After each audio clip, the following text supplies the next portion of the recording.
What's up, folks? How are you doing? Welcome back to Football Digest Daily. My name is Nyasha. As always, on Football Digest Daily, we just try to keep you guys informed on what exactly is happening in the world of football for the last couple of hours. Now, I was last year on Friday, of which on a Friday we were supposed to be having the Match Week Digest live. It did not happen because of a couple of issues.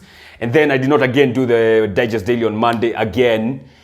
Couple of issues. So basically, it's been a topsy-turvy last 5 days for me. So that's exactly why I've not been able to do this stuff. But here we are, and let's get right into it. So we had Premier League matches going on Monday. Of course, we had Match Week 34 going on, and the two games are being played. We had West Bromwich tackling Wolverhampton Wanderers, of which Wolves. What exactly is going on at Wolves? They have been absolutely abysmal this season. They're, I think, 12 in the Premier League right now.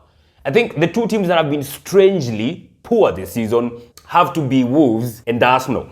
For Wolves, I get it. I mean, Wolves, they have not been able to replace Matt Doherty. They have not been able to replace Diogo Jota. They have been without the services of Jimenez, who we know is a key player for them. So it kind of makes sense why they've been poor. But this other side, called Arsenal, I don't know. It's just crazy for them. But Wolves are playing against West Bromwich Albion. They drew 1-1. And again, West Bromwich, I think their fate has been sealed, honestly. I don't see how they may be able to come back and not get relegated. And I heard some Allardyce saying they will need a magic miracle for them not to get relegated. It's not going to happen. It's not going to happen.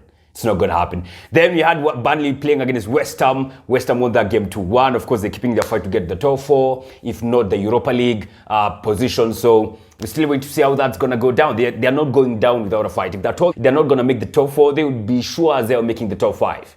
So they're doing well so far. Mikel Antonio with a brace. Chris Wood with a fantastic pen in the first half. And yeah, that's how the cookie crumbled as far as Match Week 34 goes. I don't want to talk about Match Week 34 as far as the Fantasy Premier League goes because it's terrible.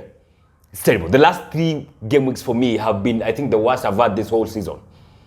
Crazy. So I don't want to get there. All right. Then, of course, on Tuesday, which is now yesterday, we had, of course, Champions League football going on. The second leg of the semi-final. Oof. And this, of course, was bound to be damn interesting because we had PSG going to Etihad and they were trailing 2-1 in the first leg. Man City won 2-1 at, what do you call it? At, what do you call this stuff? At Paris. Yes, Jesus. And then, of course, PSG are coming to Etihad now without the services of Mbappe, of who I feel like he was badly missed. Honestly, like PSG, they badly missed Mbappe. I feel like PSG were not clinical enough. They had a couple of cracks at goal, but I think they only had like a couple of shots on target. Very few shots on target compared to the other shots off target that they had. So you got to give it up to Manchester City, man. They had a fantastic game. They had a fantastic defense. Ruben Diaz is a juggernaut. And the fact that this guy is just 23, it's just mind-boggling. How is Ruben Diaz so good and he's only 23? The number of blocks that he had in that game, using his head, it's crazy. He's honestly marshaled up that Man City defense like crazy, if you ask me. He's way too good. Another guy who's just way too good this season is Mahrez, man. Mahrez, it definitely, I'm not even a Man City fan, but I'm willing to bet the player of the season for Man City will either be Ruben Diaz or Riyad Mahrez. Those two men have been absolutely vital for Man City throughout this goddamn season. Not just in the Premier League, but also in the Champions League. They've been really good. They've been really good. And then Mahrez yesterday to come out with a brace, fantastically taken. Unajua Mahrez maze, he has a heck of a left foot, right? Like smooth left foot. He can do anything with his left. But he also has a stinger of a right foot. Like, and as a bigger shot in the right foot, to call like, okay, this guy's right-footed. But he's not. It's crazy. It's absolutely insane. And now City won that game 3-0. Is it 3-0? I think they won the game 3-0. Or is it 2-0? City won the game. They're through to the finals. That's all that matters. And it's their first European final, I think, in like 50 years or something. I don't think they've ever gotten to they've never, for starters, gotten to a Champions League final. So this is huge for them. And the way they were playing, I can't help but think like, gosh, these guys might just win this shit. As in City, I'm trying to look at flaws in that Manchester City side. I can't find it. They are like perfect. I can't find the flaw. Attacking-wise, defense-wise, midfield, goalkeeper. Even goalkeeper made an assist. I think the goalie made an assist for Mahrez. Or he was key in the creation of is it the first goal or the second for Manchester City? Ederson. And I saw somewhere saying that Ederson, if he was playing for Manchester, he was playing for Arsenal, he would be a midfielder. Yo, calm down with the trolls, all right? But yo, Man City are through now to the finals, and I think they might just take it. They might just win their shit. In fact, I think they'll be hard done if they don't win it. But then again, it's not always who deserves to win it. It's always the ones who turns up in the final. So yeah, it's going to be interesting. Of course, they're going to be going up against the winner of tonight's second leg between Chelsea and Real Madrid, a game that is perfectly poised. 1-1 draw at Madrid and Stadio de Stefano, stadium where they played, and now Madrid are coming to London to play. And of course, Sergio Ramos is going to be coming back for Real Madrid. Hazard might be coming back to the bridge. Can he do shit? Can he cause havoc? I don't know. He's caused a lot of havoc when he was playing for the Blues at Stamford Bridge. So as an opponent, I don't know. But this game is going to be mad fun, man. This one. Hii itakuwa kali. I'm looking forward to it. I'm totally, honestly looking forward to it. So it's going to be huge, man. So let's wait up and see who's going to be joining Manchester City in the final. It might as well be an all-English final. Might as well be Madrid versus Manchester City. You never know who's going to be getting to the final in 3 weeks' time. Then, of course, so much has been happening all around in terms of footballing stuff. Like in Kenya, in the Kenya Premier League, Kericho were yesterday relegated after being found guilty of match fixing. Yeah, Kericho Maze wako down. One of the most vibrant teams in terms of fan support in Kenya is gonna get, it actually has been relegated already. Yeah, they were found guilty by FIFA for alleged match fixing, and out of that, of course, they don't deserve to be playing the top tier level of Kenyan football, club football, so they are going down.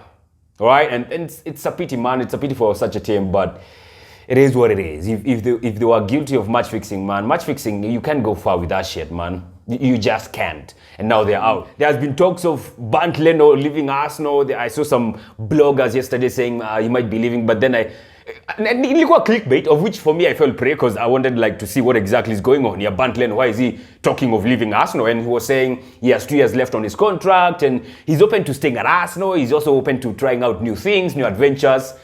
And, you know, someone interpreted it to mean that Bernd Leno might be leaving Arsenal, which is actually not the case. So I'm not perturbed much by such news.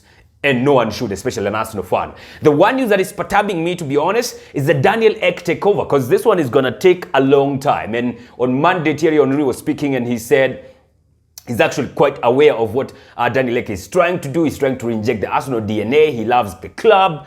And he's working alongside him, and you know they're gonna be giving a bit to Kroenke, and it's gonna be a long struggle. And I'm very much excited by the news as well as perturbed because I know Kroenke is gonna play hardball. Najua atasumbua, and I would love Daniel Ek to just come in and pump in cash for this club and go and do some proper recruitment. Because that's one of the issues that ails this goddamn club. So, yo, it's gonna be a long ride, this one, for Arsenal fans, especially us who want Kroenke out. This one is going to be a long ride, but I hope it's going to be ended soon. I only hope that he might be able to make the takeover successfully by July. Maze ndio weke pesa kwa club, maze tupate matransfers za maana. You know, so I'm waiting to see how that exactly is going to turn out. Just like I'm waiting to see what exactly is going to happen tomorrow when we play the second leg of our semi-final of the Europa League against Villarreal. That one is getting me a bit nervous. Yeah, I'm kind of nervous about that one, to be honest. So, crazy shit. Another crazy shit that has happened is Mourinho getting a job already. Mandem has not even gotten into a month since getting fired. He already has a new job. Well, he's going to be taking over the job next season, but still, he has a job. And I saw somewhere that he was apparently put on gardening leave, not like fired. So, and they were to pay him a certain amount of money till he got a new job. And now that he's gotten a new job, they might just have to pay him 10M for the year. Unlike I'd heard somewhere they might actually have to pay him 30M. So kind of saves themselves 20M. They might as well, you know, just give Roma a couple of quids. Because, I mean, they're saving them 20M, you know, by giving the job. So interesting to see, but that's what's up. Mourinho has a new job, and let's see what's going to be doing in Roma. And I saw some reactions from guys in Italy talking about his appointment, and some people at Inter Milan are not exactly happy. Some people at Inter Milan are quite happy for him, and they're happy to see him back, even though not in their team. Others are like, he's a bit washed up, he's a bit old, his tactics are a bit old, but I feel he might just flourish at Serie A. You know, Serie A is one league that is not as explosive in attack like the Premier League. It's a bit more defensive than anything else. So I think for him, considering his style of play, he might as well just flourish at AS Roma. I don't know. And of course, he's going to need some money because, I mean, is there any place that Mourinho has ever gone and they have not splashed cash? Can't remember. So they will splash some cash at AS Roma. So we're going to be waiting to see what exactly is going to pop over there. AS Roma might be playing the Europa League next season. I think I saw they are at 6th in the Serie A standings. Of course, still a couple of games to go, but it's going to be interesting to see exactly what happened. This past weekend, of course, feels like a long time ago, Inter Milan won the Scudetto for the first time, I think, in 11 years. So big up to Antonio Conte for winning that league again. And that was up. So that was up as far as Football Digest for today goes. Today, it's all about Real Madrid going to Stamford Bridge to tackle Chelsea. That is going to be a crocker. I'm looking forward to it. And then we're going to be seeing exactly what's going to be happening tomorrow when we go to tackle Villarreal, or when Villarreal comes to Emirates Stadium to play against Arsenal, and Manchester United go to Rome to play against AS Roma. All right? Have a fantastic day, folks. God bless. Take care. Stay safe.